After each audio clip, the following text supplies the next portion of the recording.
ng worrying as far as the King James Version of the Bible is concerned. At ito nga po ay halaw sa Greek word na combination of two words. Kung saan yung una ay to divide at yung pangalawa ay ang ibig sabihin ay mind. And to put them together ay makuha po natin yung isa sa best definition of worrying, and that is to have a divided mind. To be anxious is to be divided and distracted. Worrying is simply the expression of human sinfulness. And these are some of the things that we talk about and we learned from last week's message. So dito ay ating pong pinagtibay na don't worry does not mean that we will not contemplate. And also it does not mean that we will not be concerned. Nilinaw po natin yan.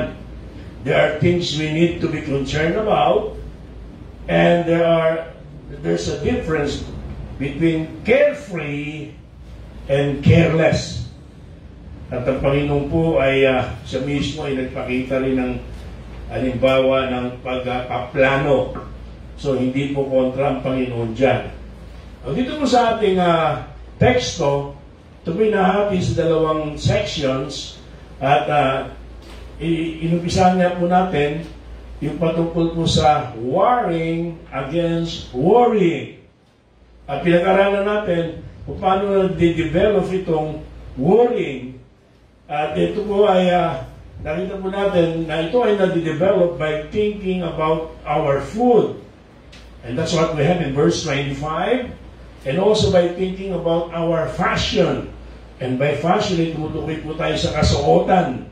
Kung saan nasabi nga natin na marami, they made a god out of fashion. And also from verse number 27, by the word stature, ay nakita natin na ang nag-develop po ng worrying ay in thinking about our future. Thinking about our future. Now, secondly, we talk about, at dito po tayo, no, hindi natin natapos, yung how worrying is described. Not only how worrying is developed, but also we talk about how worrying is described. Nakita natin sa verse 25 that worrying is inconsistent. And nawa ay na-record nyo, na-jot down nyo, at natatanda pa natin yung ating mga diniscuss dyan. Mahaba pa kasi ito eh. Kaya hindi na natin maiisa-isa pa. And also from verse number 26, we learned that worrying is also irrational. And sa verse number 27, as we now continue, dito pa na natin tinapos last time, look at your notes, di ba? Worrying is also ineffective. Na ito po ay di man lang makadadagdag sa ating height. At nilinaw natin na hindi lamang yung height, kundi hindi po makadadagdag sa ating buhay. Mas ang katotohanan ay nakababawas sa buhay sana na meron ng isang tao sa pagkakaroon ng kabalisahan, pag-worry. At yan po tayo nagtapos last time. And now, look at verses 28 to 30. Pagpapatuloy po natin, dito pa rin tayo sa how worrying is described by the Lord Jesus Christ Himself. How it is described by the Bible. Verses 28 to 30, sabi po yan, and why take you thought for raiment? Consider the lilies of the field, how they grow. They toil not, neither do they spin. And yet I say unto you, that even Solomon, in all his glory, was not arrayed like one of these. Therefore, if God so clothed the grass of the field, which today is and tomorrow is cast into the oven, shall He not much more clothe you, O ye of little faith? So, basing it from these verses, sinasabi ng Panginoon that worrying is also illogical. Worrying is actually illogical. tayo po ay pwedeng magkasundo at sumang-ayon that worrying is an unattractive thing. No? Ito po ay hindi kaaya-ayang bagay. Hindi rin po kaaya-aya yung itsura ng isang taong nag-worry, no? Nababalisa at natatalikalan nito. But, bigyan po tayo ng tulong ng Panginoon dito sa mga verses na to. At lalo na ngayon, no, itong nabalita sa telebisyon nakaraan na meron pong nahuli, nasabat ang Bureau of Custom ng mga imported na pananim. No, ito po ay mga pinupuslit. Okay? Pati po yung mga halaman, ginagawa na po parang kontrabando. At ito po ay illegal na ipinapasok sa bansa natin. Kung kaya tinuos po yung halaga, malaking halaga eh.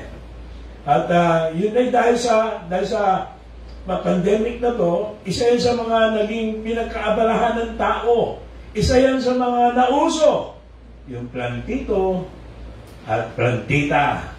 Yan ang nauso. At may mga pangyari pa nga na nagkakanakawan yan eh. No? May mga nakita din, doon po sa Baguio, marami pong mga, lalo sa parte ng mga pasilidad ng gobyerno, napapalibutan po yan ng magagandang halaman at may mga magagandang bulaklak. Very attractive. Pero may mga nakasulat doon, bawal pumitas. Pero nung mauso plantito at plantita, walang bawal-bawal. At ninakaw yung mga halaman doon o may pumitas o meron pong pumutol o meron pong nagbawas at meron pong bumunot. Hindi nga ba nangyari din yan dito sa labas? Kung saan ay ginagawang pasyalan, ginagawang tsagingan at may nagbabike pa. At one time nakita ko na si Sister Arnie na bawal na uli. Di nga ay meron pong napicturan pa na ninanakaw yung mga halaman dyan. No, ninanakaw yung mga halaman. At magugulat ka, mga nagnanakaw may edad pa. Mga babae, mga lola, nagnanakaw. Kasi hindi para may tanim sila, hindi dahil yan po ay ibinibenta. No, naalala ko na may mga pananim din kami doon sa Cavite. Doon sa labas, meron kaming plant box yan. Pinagawa pa namin ni Sister Sol na yung harang. Kasi yung bakal niya, tinangkang nakawin at ibenta. Pero ang matindi niya, may mga tanim doon na nawawala.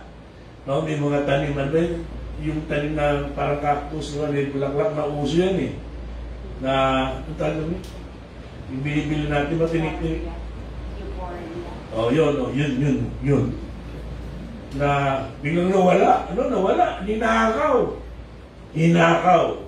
So, iba, gusto mo kayo halaman, iba ay binibenta yan.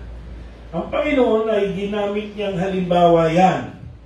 And if you're into this plantito, plantita, fad, or hype, maintindihan niyo sinabi ng Panginoon dito na kanyang pagpapaliwanag that it is illogical to worry. So, ginamit niyang halimbawa po ay yung pong halaman, yung pong lili, yung pong liryo sa parang. It's very difficult to be weighed down by the cares of the world when you're surrounded by the majesty of God's beautiful art. Inuwento sa akin ni Son, si JJ nga, diba, na-lockdown tayo rito, si JJ, naiwan namin doon sa Cavite.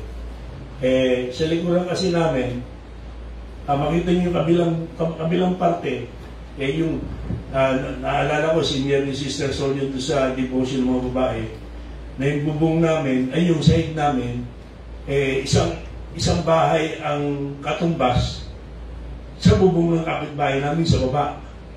Ganun kataas yung diferensya nung lupa dun sa baba, katabing bahay namin, at yung taas ng aming pong tahanan. Pero sa bandang likuran na yun, yung sinakwento ni Sister Sol, tarong anak na, si Jay ay pag nagpapahinga, tapos nung sa online work niya, dun siya tumitingin dahil alam nyo, ang daming puno. Ang daming puno. Berdeng-berde. Nakaka-refresh. Nakakatuwa. Ang gandang tignan dun sa bandang likuran. Okay? Ang daming puno. Lalo sa kabilang parte. May ilat kasi dun sa pinaka-ilalim. Bundok po yan. 2 bundok. At sineseparate ng isang ilat. Okay? So kabilang bundok yung area F. At ang daming punong kahoy. Ang sarap panoorin. At pag kami nagbabiyahe ni Sol, dada kami sa Southwoods. Ngayon, gusto yung mga puno na ang bulaklak dilaw, no? Parang important parang ikaw nasa ibang bansa. Ang may mga bulaklak na kulay orange, natutuwa na nakikita yung mga yan. At pag nakakita kayo yung magagandang halaman na katulad niyan, siyempre, maalala natin na yan ay gawa ng Panginoon.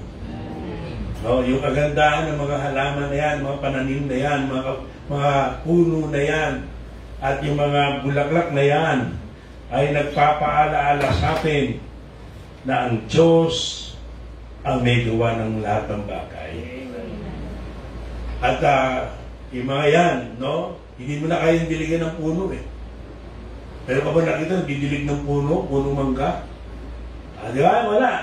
Bakit natubo yung punong mangga? Sa kabila na wala nagdidilig. Kasi nakadepende na yan, una, sa pagdidilig ng Panginoon sa magitan ng ulan. At kahit na ano pa ginagawa ng tao, may greenhouse na tinatawag, may sarili silang pinaka-farm, hindi mo kayang buhayin yan kung wala yung init ng araw at sinag ng araw na kailangan para dyan. Ang mga bagay na nabanggit ay patotoo ng pagkalinga ng Diyos, maging sa kabila ng pag-abuso ng tao. Kinalmong mga kabundukan at mga sinayang na mga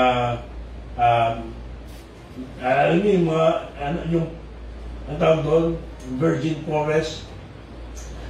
May napanood ako isang dokumentary kung saan sa panahon ito ay kaunti na lang ang natira.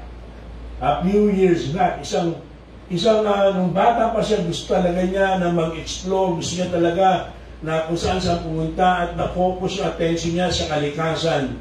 At na-observa niya hanggang siya matanda na at ginawa yung dokumentaryo na una, nung merong lugar sa Africa na pinupuntahan niya kung saan ang dami ng mga wild animals, nagkukulang-kulang yung mga wild animals.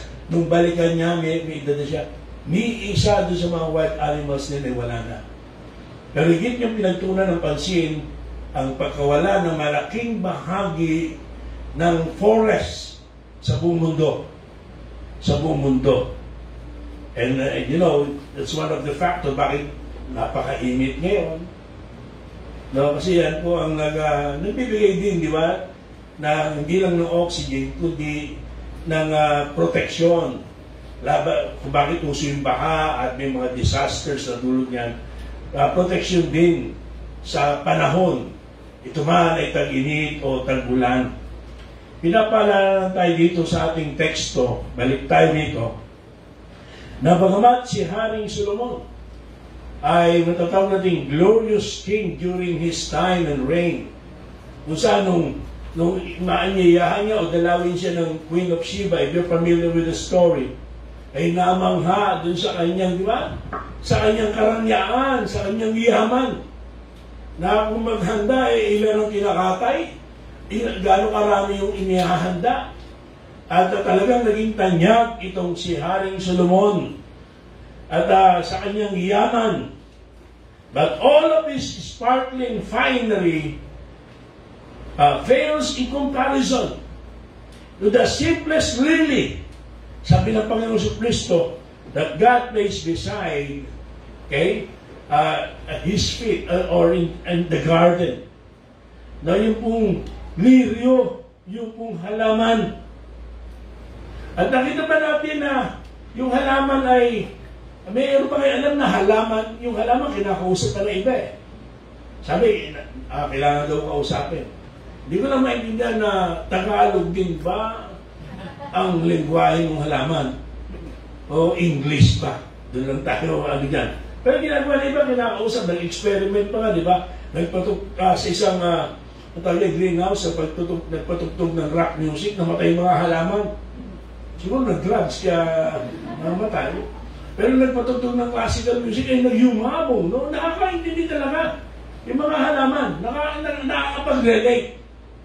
Pero wala pa tayong nakitang halaman that suffer through an anxiety attack. No? Kung bakit ganyan yung halaman mo? Nag-worry kasi. May anxiety kasi. Ha? Merong psychological disorder. No, sabi ng Panginoon, they neither toil nor spin. Ang tanging ginagawa nila ay sumunod sa ihip ng hangin. Di ba? Papaling dito, papaling doon, pag bumampas ng hangin.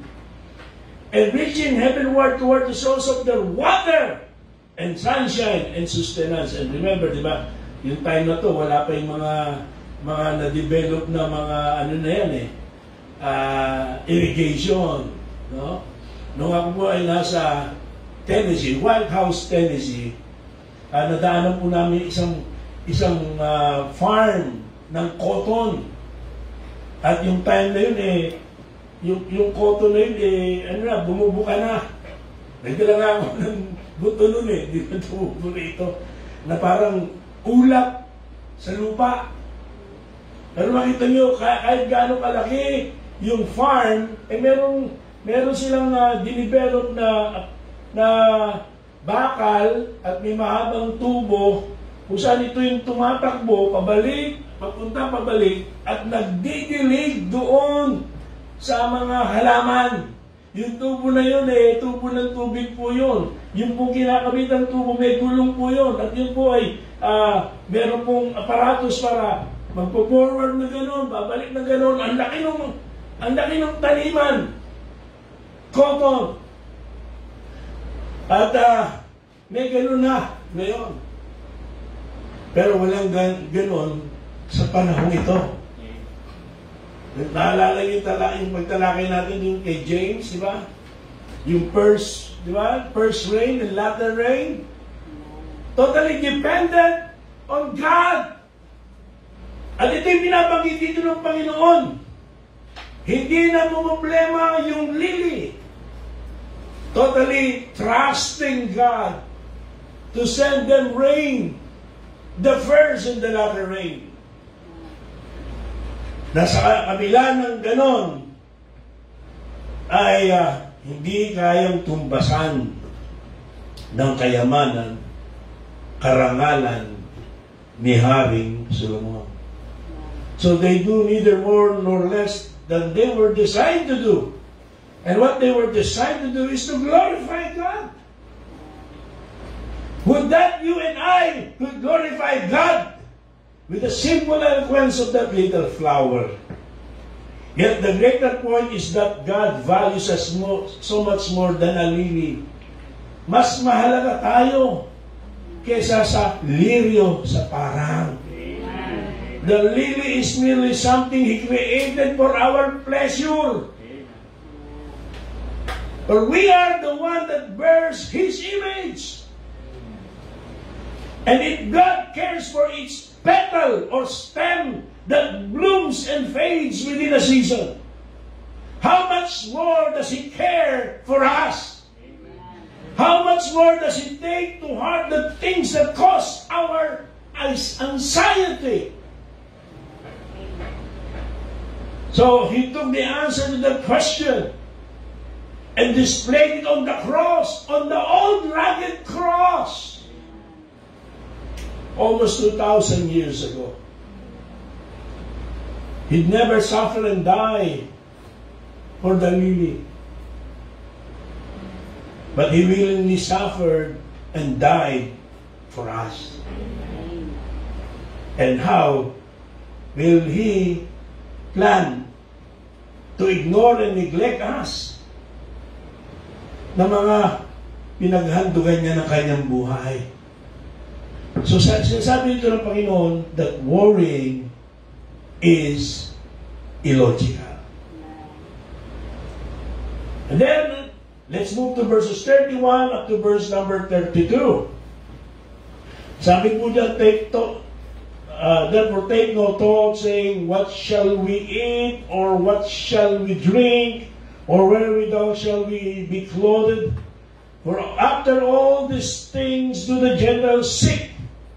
For your heavenly Father knoweth that ye have need of all these things. Worrying is inconsistent, ineffective, illogical, and irrational. Okay? But the next one requires a bit more contemplation, especially sa ating modern thinking.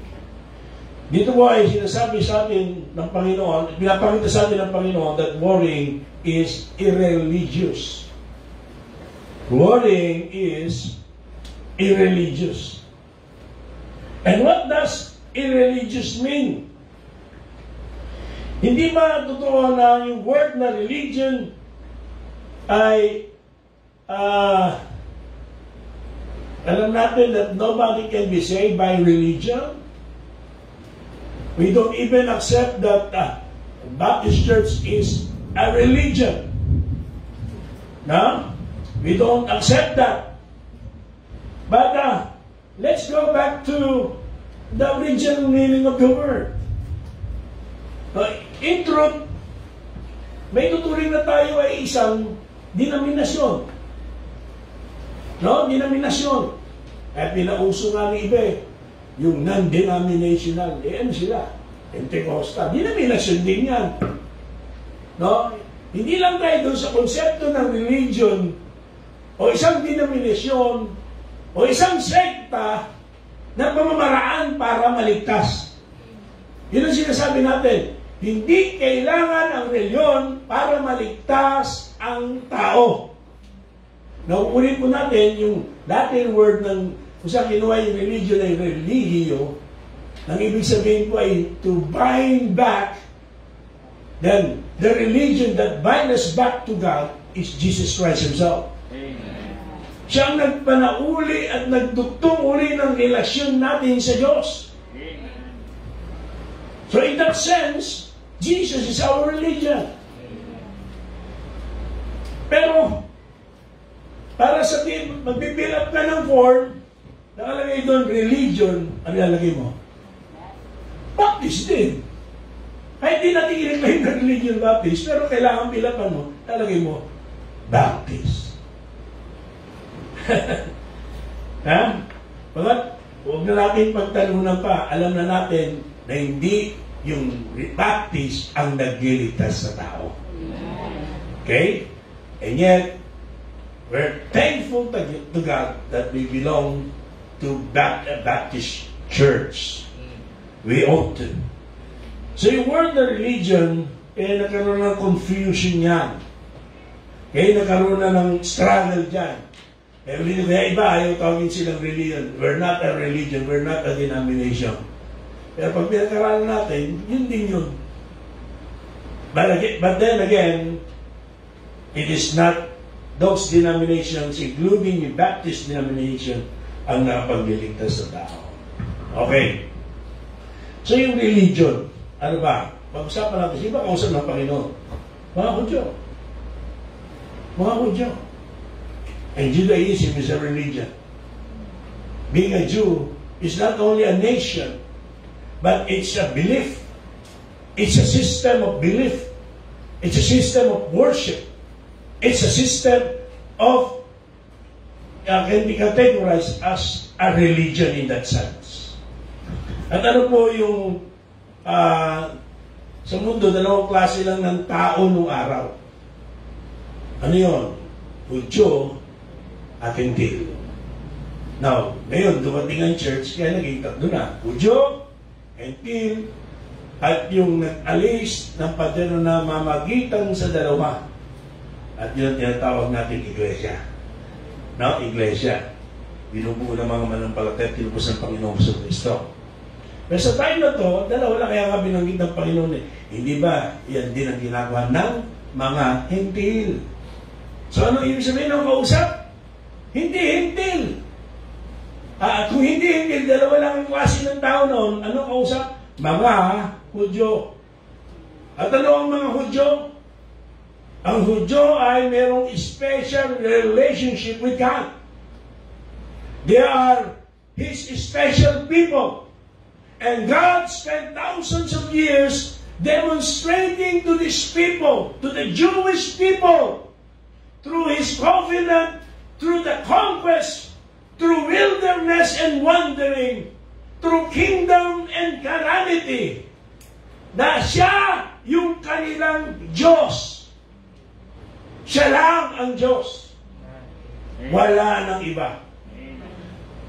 Bagamat may kinilala sila ilang ibang Diyos at yun naging dahilan kung bakit sila ay nasakop ng ibang nations at sila'y napalaya sa kanilang lupain. Kaya napunta at napadpad sila sa Babylonia. Dahil walang ibang Diyos. God used the Jewish people to teach the whole world that there is only one God. But when Jesus Christ came, when the New Testament came, a more complete revelation about God was revealed, was taught. And that in the person, in the unity of the Godhead, there are three distinct persons, respectively known as the Father, the Son, the Lord Jesus Christ, and the Holy Spirit. Okay? Equal in all perfections and coexistent. And that explains the plurality in the Old Testament. But then, ang Israel, balik tayo rito. Nakikinig pa? Amen. Tingnan po sa aklat ng Roma. Chapter number 9. Di ba si Pablo, pagkamat Roman citizen ay siya ay Hudyo? At di ba siya ay nalulungkot para sa kanyang bayan at mga kababayan? That's why here in Romans chapter number 9, pinahayag nga yung kanyang desire for his fellow Jews sa mga kababayan niya. Let me read, beginning from verse number 1. Sabi niya, I say the truth in Christ, I lie not my conscience about bearing me witness in the Holy Ghost, that I have great heaviness and continual sorrow in my heart. For I could wish that myself were accursed from Christ for my brethren, my kinsmen according to the flesh, who are Israelites, to whom pertained the adoption and the glory and the covenants and the giving of the law and the service of God and the promises, whose are the fathers, and of whom, as concerning the flesh, Christ came, who is over all, God blessed forever. Amen. So, ang Hudyo ay ginamit ng Panginoon parang depository, punlaan. May binili nga po na mga buto nung nakita ko sa online, buto ng papaya, na doon sa online sinasabi, talagang daming bunga. Hindi ba natatanim ngayon? At plano ko sana itanim, sabi ni Sir, ipunla mo muna. Itanim muna. Hanggang ngayon, hindi ko ba nagagawa. Pero, nung ako'y na third year high school, horticulture binigay sa aking elective. Nakwatsero kasi ako, napabarka na. At doon sa horticulture na yun, bago ihasik yung mga tanim doon sa aming ginawang plat sa likuran, dyan sa Arroyo, sa gilid niya may mga plat dyan, ay nagpupula-mula kami. Ang ginagawa pa nga namin pulaan nung araw, yung kahon ng soft drink. Kahoy pa yung kahon ng soft drink nung araw eh. So doon muna yon, kahit na palay, kahit na pechay, kahit na mustasa, magpupunla ka muna ron. Pag yun ay sumibol na, kukunin mo yung mga pula na yon at ilalagay mo sa mas malaking garden doon sa plot. Galing yun eh. Doon mo na itatanim. Okay. Bakit ibinabanggit? Ang Israel, they serve as a depository o punlaan. Para turuan tayo tungkol sa Diyos. Isang Diyos, isang tunay na Diyos. Yung pagsamba sa Diyos at hindi sa larawan o ribulto. Hindi maraming Diyos, isang Diyos. At dahil dyan ay, nang dumating ang New Testament, sabi na ng Panginoon sa mga unang Kristiyano ng mga Hudyo, yung mga apostol, mga Hudyo, go ye therefore, go to nations, no? Be my witnesses, first to Jerusalem, and also to Judea, at also to the uttermost part of the earth. Ibig sabihin, pagkatapos na tumubo na yung pula, kung saan ang pinakasukdulan ay paglitaw ng tagapagligtas sa Panginoong Kristo, ay panahon na to extend His grace to the Gentiles. And thankful tayo sa Panginoon dahil because of that, we got saved. Amen. The grace of God was extended to us. Hudyo tayo eh. Tayo hiwalay sa Diyos.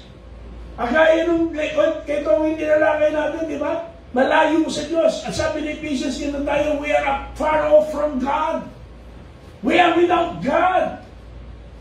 Meron tayong inigilalang Diyos, pero hindi totoong Diyos. Yung totoong Diyos, yun na yung Diyos ng Israel. Na sa kanilang buong kasaysayan, ano po nais ituro sa atin ng Panginoon dito? Hindi sila pinabayaan ng Diyos.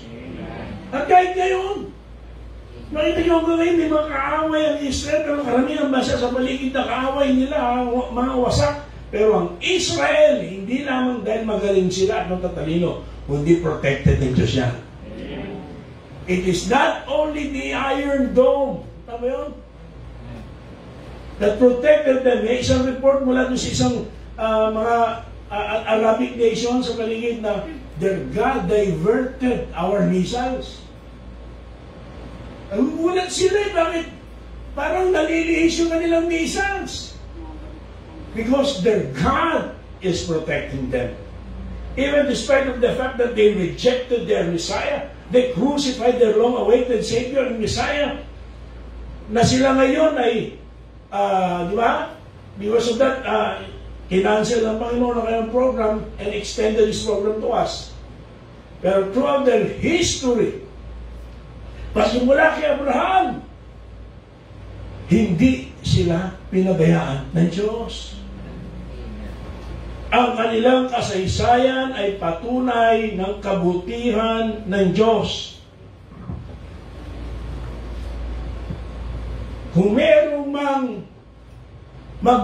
hindi kilala ang Diyos, kung meron man na magwo-worry, mamumuhay sa takot, mamumuhay sa pangamba at pagkabalisa at pag-aalala, those are the Gentiles. Pero kung meron man na tatayo at magpapatotoo na hindi sila pinabayaan ng Panginoon, yun ay ang Israel. Yun ay ang mga Hudyo. Kaya nga sabi ng Panginoon yung mga pag-aalala na ganyan, ginagawa ng mga Hintil yan. Pero hindi kayo Hintil. Kayo'y bayan ng Diyos. Kayo ay Israelitas. Kayo mga Hudyo. Na sa inyo, mga propeta, sa inyo yung kautusan. At eventually sa kanila, ang Kristo, hindi kayo pinabayaan ng Panginoon. Kaya hindi ukol sa inyong kalagayan, sa inyong pananampalataya, sa inyong reliyon, yung pagkabalisa. That's why worrying is irreligious. Hindi ukol sa kanila. O, maintindihan natin kung mga Hintil mabalisa, mag-worry. Pero kayo, ito sinasabi na kayo. God's people should know better. It was written in bold letters across their law. It was proclaimed in their tabernacles. And it should have been emblazoned in their hearts. The goodness of God was the essence of their religion. And worry was a total denial of it. Worry denies their God, their covenant God, their Jehovah. And the same truth, yung mga unbelievers, let them worry. Because they don't know the God who is good all the time. But for believers, if you're a believer to our Lord Jesus Christ, if you're a saved person, then worry should not be a part ng ating lifestyle. Because it was a total denial of the goodness of God, the reality of God sa ating buhay. It denies our Father in heaven. It reduces us to the ways of the pagans. Pag ikaw nabalisa, ano pinakaiba mo sa mga ibang reliyon? Sa mga pagano? Sa mga hindi totoo ang Diyos? Sa mga sumasamba sa Diyos-Diyosan? Ano pinakaiba mo? Nagiging katulad ka lang nila at hindi yan karapat-dapat. Hindi yan ukol sa ating pananampalataya. Hindi nga ito sumasamba sa rebulto gaya ni Baal. But that kind of idolatry is as much as alive today. You see, hindi na rebulto ang iyong sinasamba. Pero napalitan na yan ng materialism. Napalitan na yan ng pleasure. Mga bagay na ating na-attain. At mga bagay that we worry about. The things of this world. The cares for this world, of this world. Yun na yung Baal. Yun ang paganismo na hindi dapat sa mga tunay na Kristiyano.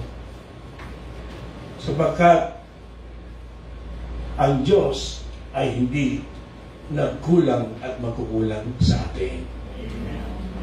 Ang Diyos, pinatunayan niya niyan. Ibig mong sabihin, Pastor, ikaw hindi ka nag-worry? Of course I do. Listen, let me explain myself. But for me, ang worry is like a small town that I only pass through. And not a place for me to stay or dwell. Kuha nyo? Nararanasan natin yan. Nabibigla tayo sa mga pangyayari. Pero hindi tayo tumitigil dyan. Hindi tayo tumitira dyan. Dumadaan lang tayo dyan. Lalampasan din natin yan. Iiwanan din natin yan. Hindi para dun tayo tumira. It is a momentary pace. And it should not be a lifestyle. Sa maraming tao, pati Kristiyano, worry becomes so ingrained in their personalities na pagkatapos mawala yung isang worry, they search for new ones. They become dependent on worry.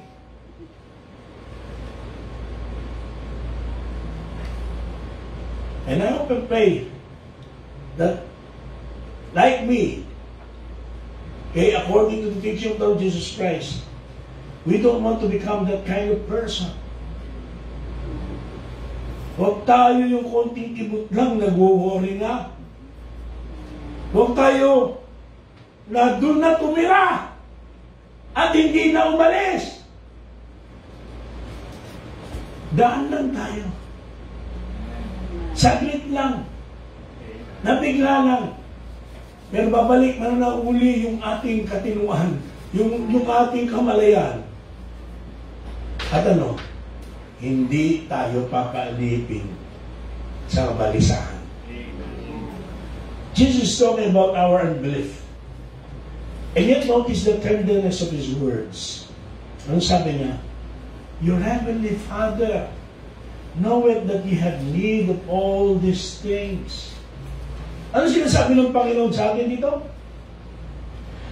Sinasabi niya, rest, take comfort. Every need you have is on God's agenda. Have you forgotten? He's taking care of everything. Let your runaway mind come home and find rest. Worrying is irreligious. So mga kapatid, yan po yung parte ng warring against worrying. Yung first part, sabi nga natin ito, 2 parts. The second part is what? Winning against worrying. At parang wala yun. Winning against worrying. So nakita natin many inconsistency, that it's irrational, illogical, ineffective, irreligious factors when we take a closer look at worry. We have as much reason, therefore, not to avoid it as we do some deadly narcotic. Ayaw natin, uy, nakaka-addict yan. At yung addiction niya, nakakasira ng buhay. Diba? Bakit hindi ka na inom ng alak na, nakakasira pala ng katawan niya, ng kalusugan, nakakasira ng buhay. Bakit hindi ka na nagsusugal? Kasi nakakasira din ng buhay yan. Diba? Umiiwas tayo umiiwas tayo sa drugs, sa shabu, sa ecstasy, kahit sa marijuana. Pero, ang worrying ay walang pinagkaiba sa mga ito.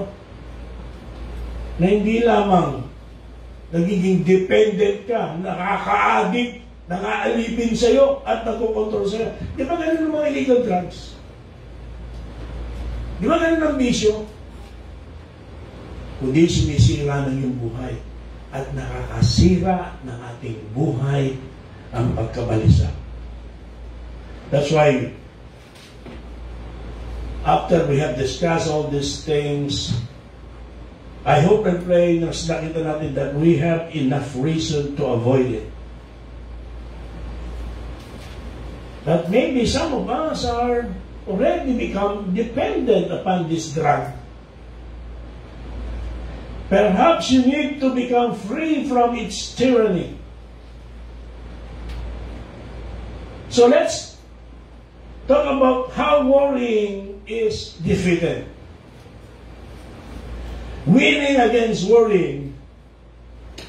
And this is something to do with how can we defeat worrying. How can we win against worrying? Okay? So first of all, number 1, we need a scriptural principle. A principle that we should practice. Hindi ho tayo tongo, hindi nakakaunawa. Huwag tayong tango lang ng tango, pero hindi naman natin ginagawa. Ano daw tayo, be doers? Tayo ay tagatupad. Hello? Amen. Hindi tongo, hindi tango, tumutupad. No? At ang itutupad natin, biblical principle. Scriptural principle. Napansin niyo ba kung paano dinescribe ng Panginoon yung mga warriors? Look at verse 30. Go back to verse 30. Ano sabi ng Panginoon? Wherefore, if God so clothe the grass of the field, which today is, and tomorrow is cast into the oven, shall He not much more clothe you? O ye, are you reading? O ye of what? Of little faith. So we need a scriptural principle. And what's that principle? Faith principle. If you worry, the question is, what kind of faith do you manifest? Sabi na Panginoon, if you worry, you have little faith. You have puny faith. You have inadequate faith. The sum of an attitude that worries about temporal things and lifespan is an attitude of little faith in God. So if we are to adopt the biblical principle, scriptural practice, it means the just shall live by faith. Amen. We are to live in faith. We are to walk by faith and not by sight. Amen. Isa pong barko naglalayag sa Liverpool, from Liverpool to New York.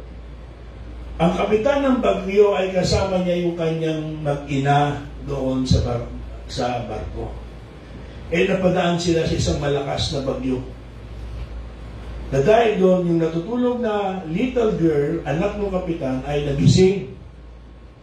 At tinanong yung nanay na medyo nanay ay di makatulog at masyadong natatakot dahil sa hampas ng alon at lakas ng hangin sa bagyo, sa barko ng bagyo. Tinanong ng bata, "Ma, anong nangyayari? Anong meron?" Sabi nung nanay, nagdaraan tayo sa isang malakas na bagyo. Yung bata, sa kanyang pagiging inosente, nasabi niya, "Is father on the bridge?" Si Papa ba, sabay nagpapatakbo ng barko? Sabi nung nanay, "Oo, anak, si Daddy siya nagpapatakbo ng barko." And that's enough for that little girl to lay her head back on the pillow and went back to sleep, knowing that her father is in control of the ship. Is enough for her not to worry at all. Mga kapatid, our Father is on the bridge. He is in control of our lives. He is on the throne. He is in control of everything. And when we worry, we are distrusting His control and care for us. There's no reason for us to distrust His control or to doubt His care. Sabi ni George Truett, and I quote, "Worry is mild form of atheism. For when we worry, we are acting like there is no God."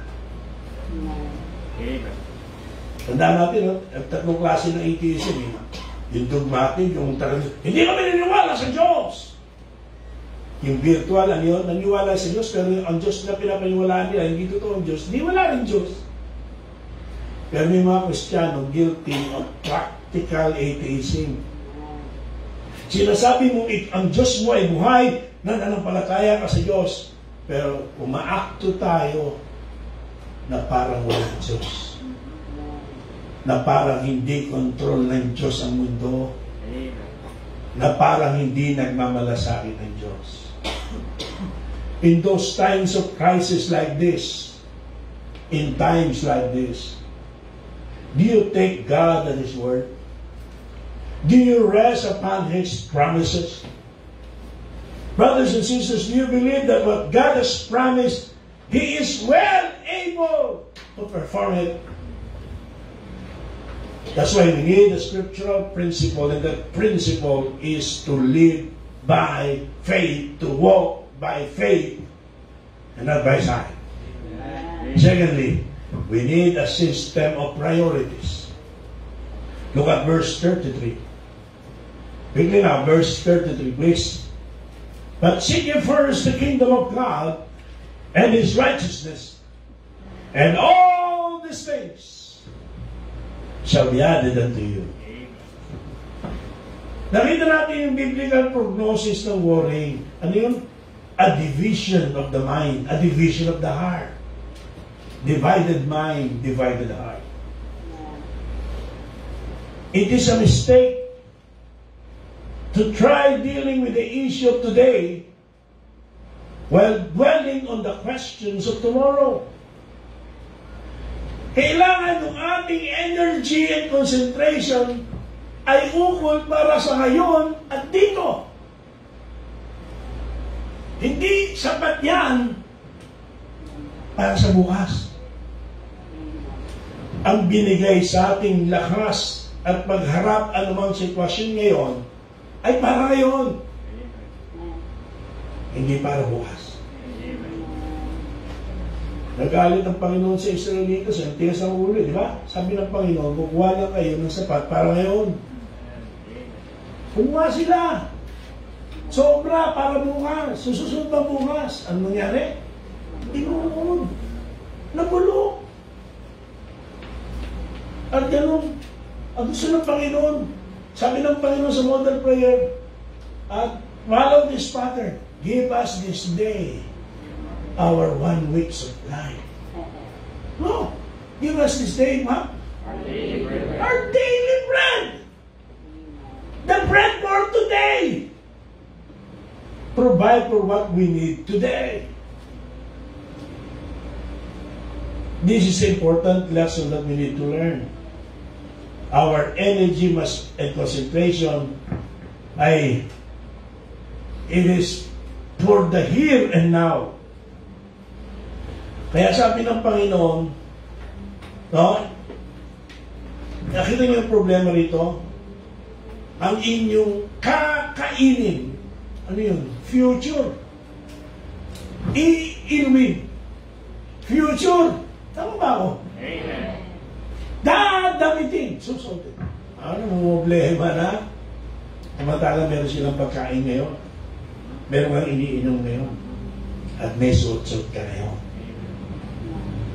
So the great overriding issue, after all, is what? Priorities. Priorities. Ang priority una sa lahat, okay, ay kung ano importante sa buhay natin. What is most important sa ating puso? Those who base their lives on the acquisition of things, particularly of things for tomorrow, they tend to be the ones saddled with anxiety. Pero ang Panginoon ay mayroong simpleng prescription. Sabi niya, get your priorities in order. At ano yun? Seek the things of God. Amen. First. Amen. Live the righteous life He would have you live. Focus right there. Putting aside every distraction. Then let the chips fall where they may. As you do so, everything you need will materialize. All these things shall be added unto you. Now, ganun lang ba kasimple yun? Ito bang formula na ito will really work? Do you believe it's that simple? Seek ye first the kingdom of God. Live a righteous life as He would have us live. Will that work? Now, mga kapatid, if that will not work, then you need to put away your Bible. Throw it away. Throw it away. You know why? Because nothing else in the Bible will stand. Kung nagsinungaling ang Diyos doon at hindi kaya ng Panginoon, tuparin yun. Wala nang dahilan panghawakan pa natin ang buong Biblia.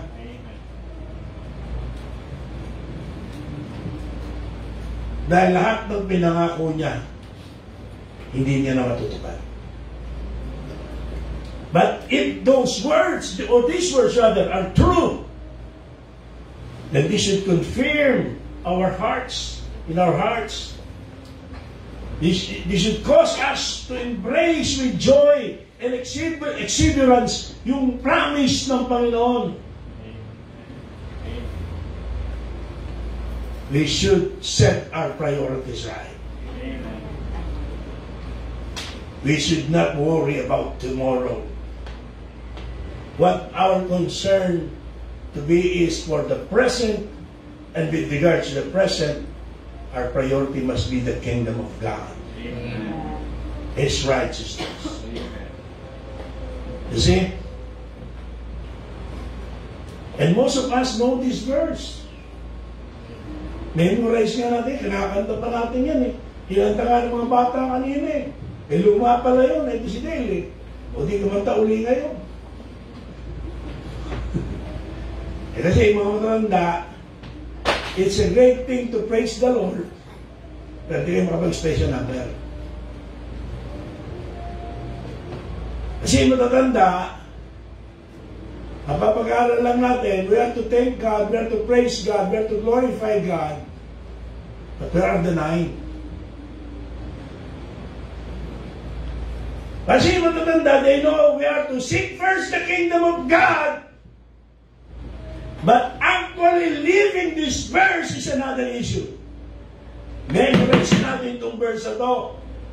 Kinakanta natin itong verse na to. Pero isang buhay natin ito, nandito ng problema. And when we worry, we are guilty of violating the ringing declaration of Matthew 6:33. We are failing to live out our beliefs about God. And sad to say, I'm not being judgmental, but I can say that there are those that live that way yung kanilang buhay. Kaya hindi makapaglingkod, hindi makasamba, hindi makapagkaloob. Kaya hindi makapag-focus, hindi makapag-seek first the kingdom of God. Dahil kahit alam nila yung verse, problema hindi nila maisabuhay. May iba silang inuuna, may iba silang uunahin. May iba silang pinapaglaanan ng oras, ng salapi, ng lakas, ng atensyon. But not the kingdom of God. And maybe it's that way you live your life today. If so, then you need to step back from the complex tangle of your life and ask yourself humbly, is my priority right? Is my priority in life right? That's why we need to answer this question. What are your priorities? Do we really trust the Father who loves us? Or it is simply lip service? Can we live out our belief that God is in control? That God is sovereign? That God is true to His Word? Then, we have to rebuild our system of priorities with God at the center of the structure. We need a system of priorities na ang Diyos ang paunahin at sentro sa lahat nating gagawin, sa lahat ng ating isipin. Hello? Amen. Sa ating oras, sa ating lakas, sa ating yaman, sa ating lahat. Last but not the least, and we will close now. Not only that we need a scriptural principle and a system of priorities, but we also need a strategic program. We need a strategic program. Look at verse 34, please. Verse 34. Ano po sabi niya? Take therefore no thought for the morrow. For the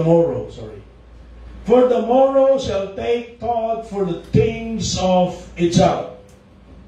Sufficient unto the day is the evil thereof.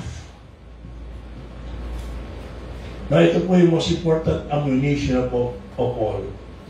A systematic strategy to weed out our worry. Sinasabi dito ng Panginoon, something quite interesting. Sabi niya, you won't sink under the burden of today's crisis, but tomorrow's agenda puts you over the weight limit. Ina-assure tayo ng Panginoon, di ba, walang dating sa inyo na hindi ninyo kakayanin.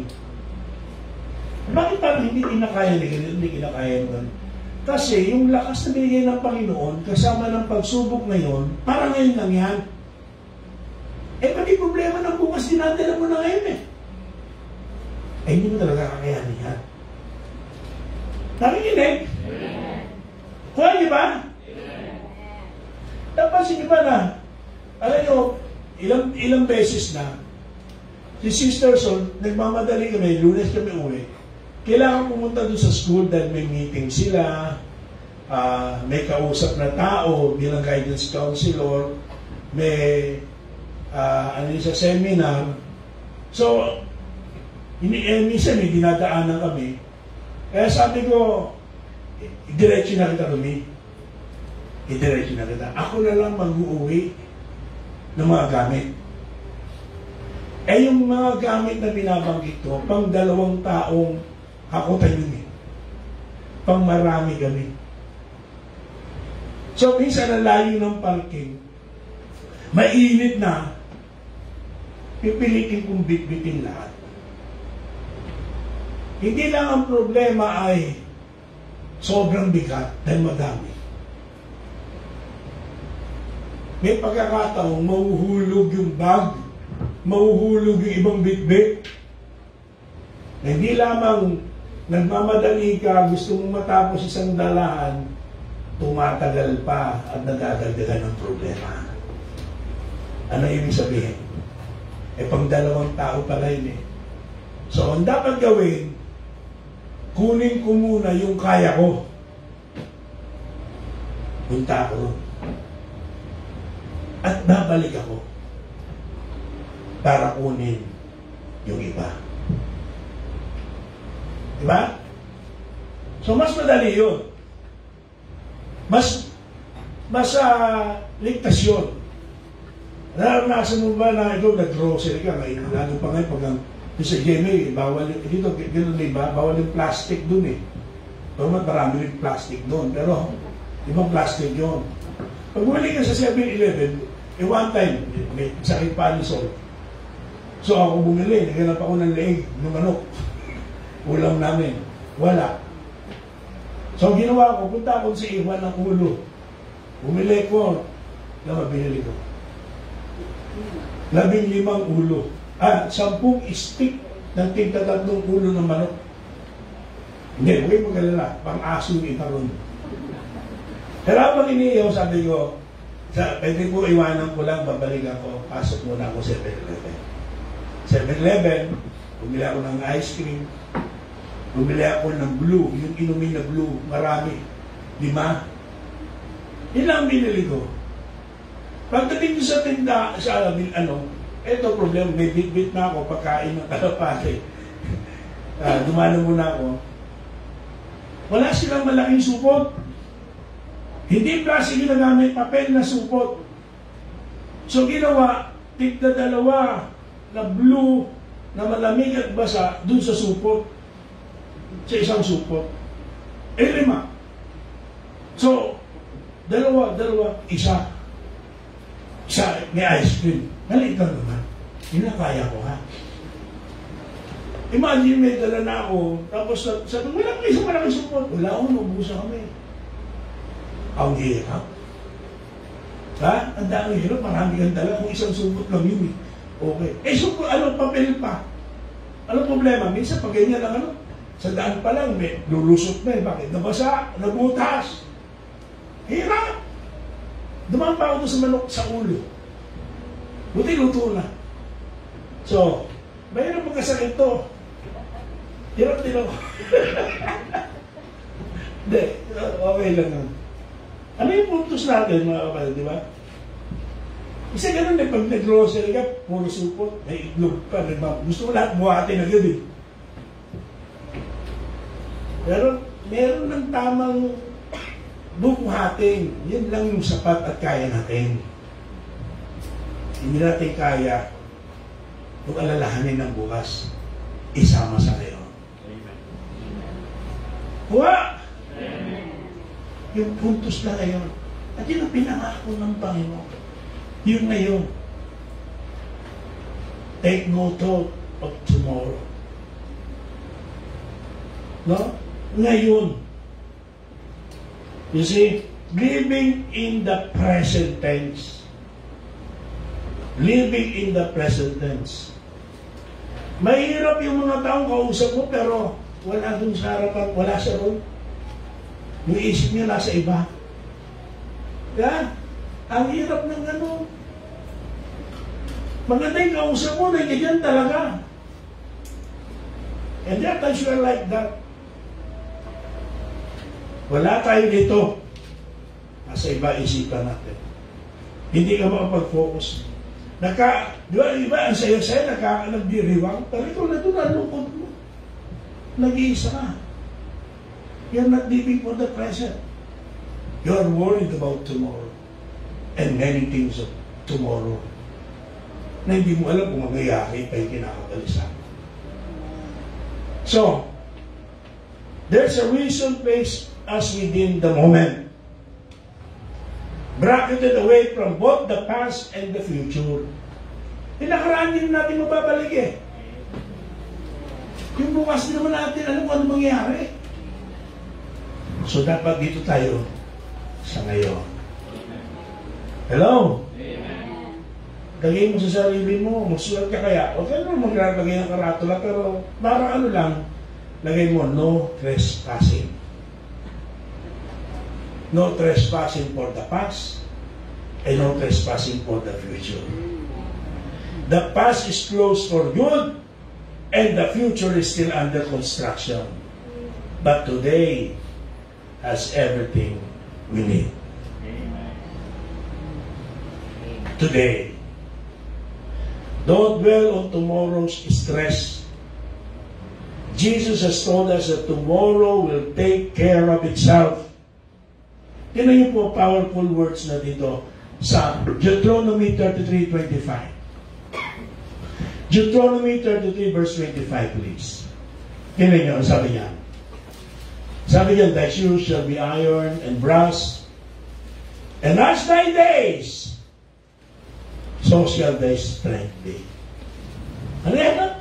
As your days go, so goes your strength. Ano po ibig sabihin?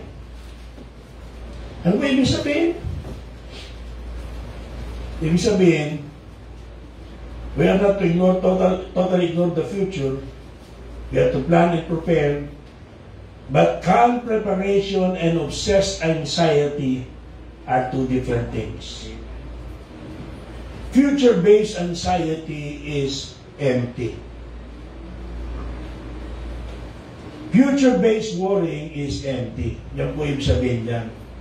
So, kung ano yung araw mo ngayon, yan din ang lakas meron ka para sa araw na yan. Sapat lang yan. Huwag mong ubusin yung lakas na yun na pangayon lang sa hindi pa mangyayari bukas sa mga bagay ng bukas. Okay na siguro, nakuha na siguro yun, no? So, una, don't dwell on tomorrow's stress. Pangalawa, don't dwell on yesterday's mess. Okay? Don't dwell on yesterday's mess. One thing is always true about yesterday. Ano yun? It's gone.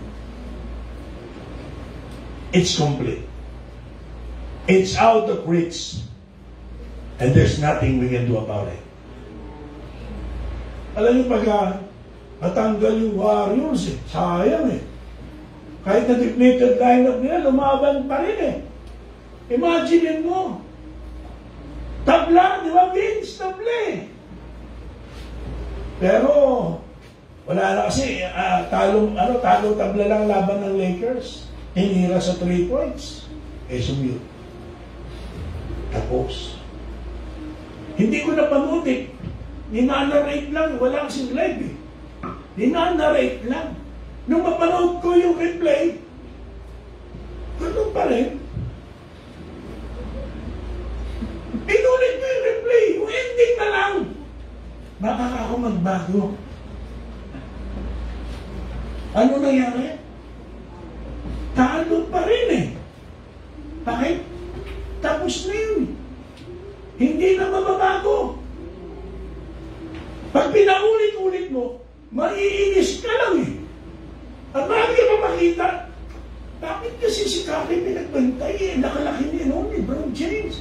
Ginawa na nga sa kanya dati niya ni Irving eh. Pareho. Medyo malayo pa ngayon bantay. Mas malapit pa nga si Irving. Maiinis ka pa lalo, no? Maiinis ka pa kaka-replay.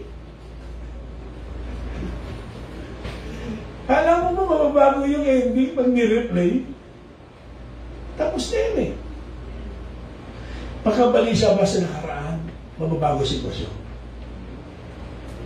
Kakaisip mo lang, marami kang maiisip na kung ano-ano mo. Bakit kasi ito ginawa? Bakit hindi niya ito ginawa? Wala na eh. Lalo ka lang mababalas. Lalo ka lang. So don't dwell on yesterday's mess. Si Apostle Paul nagbigay ng halimbawa sa atin yan, di ba? Kasi, sometimes, hindi lang yung problema ng nakaraan eh. Minsan, yung kaginawa ng nakaraan eh, iniisip din natin. Nung wala pa itong pandemic na ito, nagsiswimming sana kami ngayon eh. Ang init-init pa naman ngayon. Di ba? Nag-i-imagine ko, nagtatampisaw kami. Di ba, saya-saya dati? O, ito na lang. Dati may trabaho ka pa. Nabibili mo lahat ng gusto mo. Dahil sa pandemic, nawala ka ng trabaho. At ano, inaalala mo? Hindi dahil sa pandemic, ito. Dapat maayos pa buhay namin. Hindi ako na problema ngayon. Kaya nga si Apostle ko sabi niya, I'm forgetting the past. Nung sinabi niya, nasa bilangguan siya. No, na maaaring sabi, uy, Lord, dati laya-laya ako, nagagamit mo ako, nakakapunta ako noon, wala ko rin. Sabi niya, kung ganun ang gagawin ko, hindi ko mapapayo sa mga taga-Pilipos, rejoice in the Lord all day. And again, I say rejoice. Sabat papalungkotin ka ng mga tagumpay ng nakaraan. Bibigyan ka ng kalungkutan, ng kabiguan ng nakaraan. Pero kahit yung tagumpay nung nakaraan na hindi mo maibabalik, dahil nakaraan na, maaaring magdulot sa iyo ng pagkabalisa. Pareho yan. Pareho kabiguan at tagumpay ng nakaraan. Don't dwell on yesterday's success. Don't dwell on yesterday's mess. One of the most successful men, si Apostle Paul, he made an interesting declaration at the end of his life and career. He kept his focus on one thing, forgetting what was behind and pushing forward to the one wonderful thing still before him, the high calling of Christ. He put even those wonderful memories behind, because the future sparkled even brighter in the presence of God, of course. And that's what you and I must do. We must dwell on the miracle of what lies before us today. This moment, this second. Don't dwell on yesterday's mess. Don't dwell on yesterday's success. Don't dwell on yesterday's distress. Don't dwell on tomorrow's stress.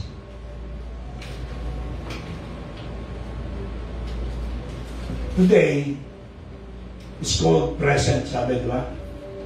Because it's a gift. Today is the gift.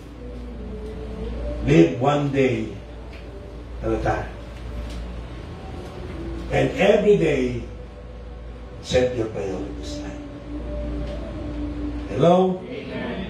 Every day, set our priorities right. Let me close now. with 4 verses. Allow me to close with 4 verses. Weapons we can use. Verses to help us when our mind is prone to anxiety. And let us copy the following verses down and keep them handy.